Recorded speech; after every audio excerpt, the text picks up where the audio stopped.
नमस्कार। Target with Himanshu पर आप सभी का स्वागत है। बीएड शिक्षकों के ब्रिज कोर्स को ध्यान में रखते हुए हम अंग्रेजी का अध्ययन कर रहे हैं। अध्याय 4 वर्ड रिकॉग्निशन है, यानी कि शब्द की पहचान है। द्वितीय भाषा के रूप में अंग्रेजी में हमें सबसे पहले आज यह जानना है कि किस प्रकार से बच्चा शब्द की पहचान करता है। ठीक है, जो आपका 4 ब्लॉक अप्रोच है, इसके पहले आपने ओरल लैंग्वेज डेवलपमेंट पर चर्चा की। आज हम शब्द की पहचान पर आएंगे, उसके बाद पढ़ना और फिर लिखना होगा। ठीक है, तो जो द्वितीय भाषा के रूप में अंग्रेजी बच्चा सीख रहा होता है, तो उसमें सबसे पहला जो इम्पोर्टेंट एक स्किल है वह शब्द की पहचानने की है। यानी अगर कहीं लिखा हुआ है CAT, तो बच्चा इसको देख कर बोले कि ये कैट लिखा हुआ है।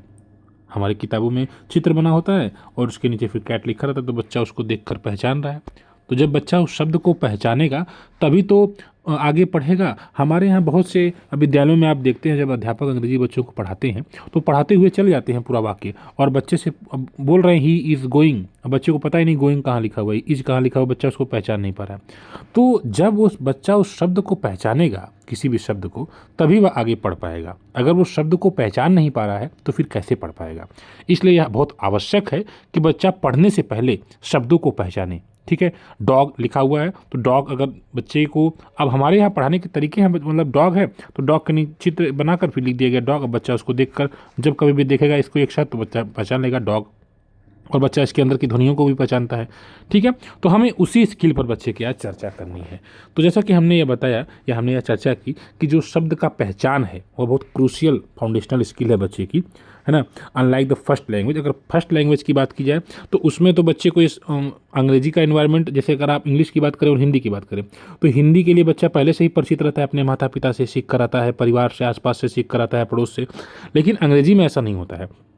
अंग्रेजी में बच्चा अपने घर से नहीं सीख कर आता है, वह ज़्यादातर स्कूल एक्सपोजर, यानी कि स्कूल में जो बच्चे का अनुभव होता है। जैसे स्कूल में जो बच्चा एक शिक्षक की भाषा को सुनता है, अपने दोस्तों से बातचीत करता है, उस समय अगर अंग्रेजी शब्दों का प्रयोग करता है, क्लास की कुछ गतिविधियाँ अध्यापक करा रहे हैं या बातचीत संवाद हो रहा है, तो इन सारी चीज़ों पर बच्चा निर्भर रहता है अंग्रेजी सीखने के लिए। अध्यापक का मार्गदर्शन, अध्यापक किस प्रकार से गाइड करते हैं बच्चे को, यह भी आवश्यक है। और स्ट्रक्चर्ड क्लासरूम प्रैक्टिस, और एक व्यवस्थित रूप से क्लासरूम में जब प्रैक्टिसेस होते हैं तो उसके थ्रू बच्चा जो है अंग्रेजी को सीखने का प्रयास करता है।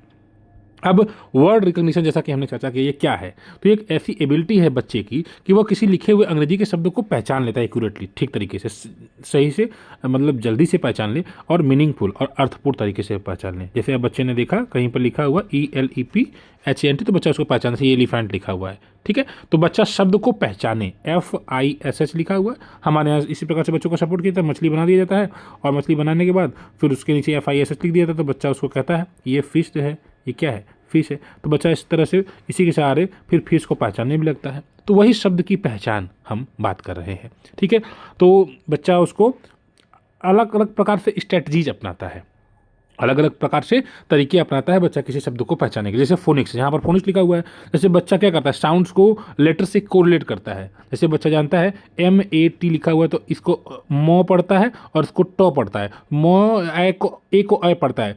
अब ये लिखा हुआ मो मैट, इस प्रकार से बच्चे बोलते हैं ना, तो MAT मैट। तो बच्चा किसी शब्द के अंदर जो लिखे लेटर हैं उनकी ध्वनियों को बच्चा पहचानने लगता है, तो उसी के माध्यम से उनको कनेक्ट करके कोरिलेट करके बच्चा पढ़ता है। और एनालॉजी की बात करें तो बच्चा, जैसे हमने लिखा CAT कैट, अब बच्चा इसी के आधार पर दूसरा शब्द पढ़ लेगा, BAT बैट। अध्यापक इसी प्रकार से बच्चों को पढ़ाते हैं हमारे विद्यालयों में इस प्रकार से।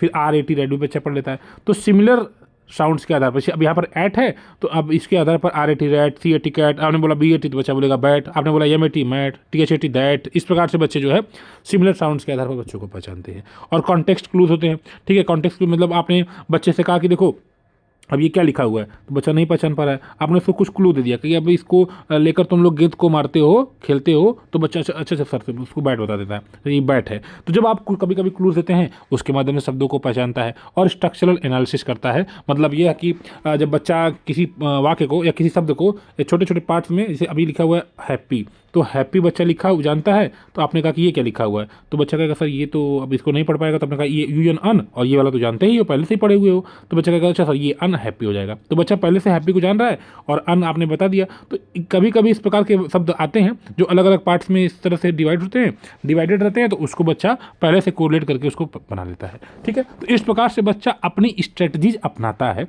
पढ़ने की।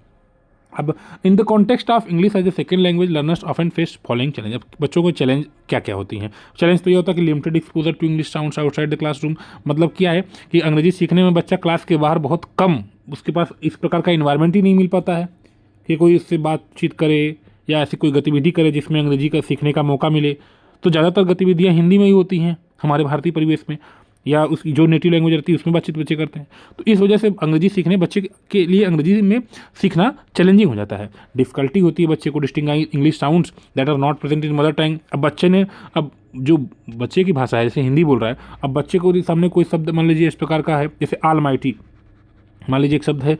अब बच्चे ने इस प्रकार का शब्द कभी हिंदी में सुना नहीं था, ठीक है, ऑलमाइटी। अब ये इंग्लिश का शब्द है, बच्चा इसके बारे में नहीं सुना है, तो बच्चे के लिए कन्फ्यूजन हो जाएगा। लेकिन अगर इंग्लिश का एक शब्द है BAT बैट, लेकिन बच्चा इसके बारे में सुना है, बैट को देखता है, बैट से खेलता है बच्चा, तो वो तो बच्चे समझ रहा है। लेकिन कभी कभी अंग्रेजी के कुछ ऐसे साउंड्स होते हैं जो कि उसके बच्चे के उस मदर टंग में होते नहीं हैं, ठीक है। अब जैसे नियर ही है, तो नियर शब्द कभी हिंदी में तो बच्चे ने बोला नहीं होगा, जब अंग्रेजी पढ़ा तो बच्चे उसको पता चला नियर, ठीक। तो इस प्रकार से बच्चे के लिए भी चैलेंजिंग हो जाता है कि कुछ शब्द जो ऐसे होते हैं अंग्रेजी के जो उस बच्चे के मदर टंग में या हिंदी में या जो उसके नेटिव लैंग्वेज उसमें प्रेजेंट नहीं होते हैं, जिसकी वजह से दिक्कत हो जाता है, ठीक है। अब कन्फ्यूज़न होता है बच्चे के प्रोनाउंसिएशन और स्पेलिंग को लेकर। कभी कभी बच्चे, अब जैसे KNIFE, अब बच्चा इसको क्या पढ़ेगा, इसमें KNIFE पढ़ने लगता है, नहीं पढ़ पाता है। तो अंग्रेजी कुछ ऐसे शब्द होते हैं जो कन्फ्यूजिंग होते हैं, जैसे DOUBT। अब बच्चा इसमें बी को क्या पढ़ेगा, अगर वो सामान्य तरीके से पढ़ रहा है तो डाउट पढ़ने लगेगा। इसी तरह ऑनेस्ट है, मान लीजिए एक वर्ड है, तो HONEST, बच्चा इसको कैसे पढ़ेगा, तो नहीं पढ़ पाएगा ठीक से। मतलब क्या है कि उसमें देख रहा है कि ये जो कुछ लेटर साइलेंट हो जा रहे हैं, तो बच्चा कहीं ना कहीं यहाँ पर कन्फ्यूज हो जाता है पढ़ने में। तो ये सब बच्चे के सामने समस्याएं आती हैं अंग्रेजी को सीखने में। इसलिए वर्ड रिकॉग्निशन, अंग्रेजी को जो शब्द को सीखना है वह सिस्टमेटिक तरीके से धीरे धीरे होना चाहिए, ठीक है। बच्चा पहले सुने, बोले, और उसके बाद फिर धीरे धीरे पढ़ने और लिखने की स्किल तक बच्चे को ट्रांसफर में करना है, ठीक है। तो according to NCF and NEP 2020, जो अर्ली इंग्लिश लिटरेसी है वो मतलब इम्फेसाइज करती है, हमें जोर देना है किस चीज़ पर, ओरल लैंग्वेज डेवलपमेंट पर, यानी मौखिक भाषा के विकास पर। हम उसी पर चर्चा कर रहे हैं। मौखिक भाषा में हमने सबसे पहले सुनने और बोलने पर चर्चा भी की, आज हम शब्द पठन पर जा रहे हैं। और फोनेमिक अवेयरनेस बच्चे के अंदर होनी चाहिए, मतलब बच्चा शब्दों के अंदर जो भी मौजूद अलग अलग ध्वनियाँ हैं, जैसे बी, अब ये लिखा बेट विन है ना, तो ये BET बेट विन, तो बच्चा इसके अंदर की ध्वनियों को बेहतर तरीके से सुने, समझे अलग अलग ध्वनियों को, ठीक है। WEE, तो बच्चा इसको समझे, जैसे वी लिखा हुआ है, जैसे हिंदी में आप सिखाते हैं उसी प्रकार से समझता है। और meaningful contextual exposure to print through stories, poems, rhymes and classroom interaction. अब देखिए, आप बच्चे को आप स्टोरीज सुना रहे हैं, पोएम्स है, राइम्स हैं, या क्लासरूम इंटरेक्शन, इसके माध्यम से जब आप बच्चों को सामने बार बार किसी लिखे हुए शब्द को उसके सामने प्रस्तुत करते हैं, बार बार उसको शब्द बोलेंगे, तो बच्चा उसको समझने का प्रयास करता है, कनेक्ट कर लेता है, ठीक है। कोई चित्र है, कोई कविता है, उस बार बार आप उसको बोलेंगे baa baa, black sheep, have you any wool, yes sir. अब जब बच्चा रोज शिप बोलेगा तो शिप का मतलब बच्चा भेड़ जान जाएगा और शिप को भी समझ लेगा, ये शिप लिखा हुआ है, ठीक है, वुल को समझ लेगा। तो जब बार बार बच्चों के सामने कोई चीज़, उसका अर्थ भी समझ लेगा। अच्छा, कोई वो जगह शिप का मतलब क्या, बच्चा बताएगा अच्छा सर इसका मतलब भेड़ होता है, तो बच्चा समझ रहा है। तो इस प्रकार से जब बच्चे के अर्थपूर्ण, मीनिंगफुल, अर्थपूर्ण और उसके कॉन्टेक्स्ट में चीज़ें होंगी, प्रिंट के मटेरियल्स के थ्रू, बच्चा स्टोरीज के थ्रू, पोएम्स के थ्रू, राइम्स के थ्रू, या जो क्लासरूम में इंटरेक्शन जो गतिविधियाँ हो रही हैं उसके थ्रू बच्चा सीखेगा, तो अंग्रेजी को बेहतर तरीके से मतलब समझ पाएगा, ठीक है। तो ये यहाँ पर फिलहाल के लिए हमने इस पर फोकस किया। इसके बाद सेकंड, अगले पार्ट में हम इसको कवर करते हैं, छोटी छोटी वीडियोज़ रहेंगी, अगले पार्ट में हम आते हैं। धन्यवाद।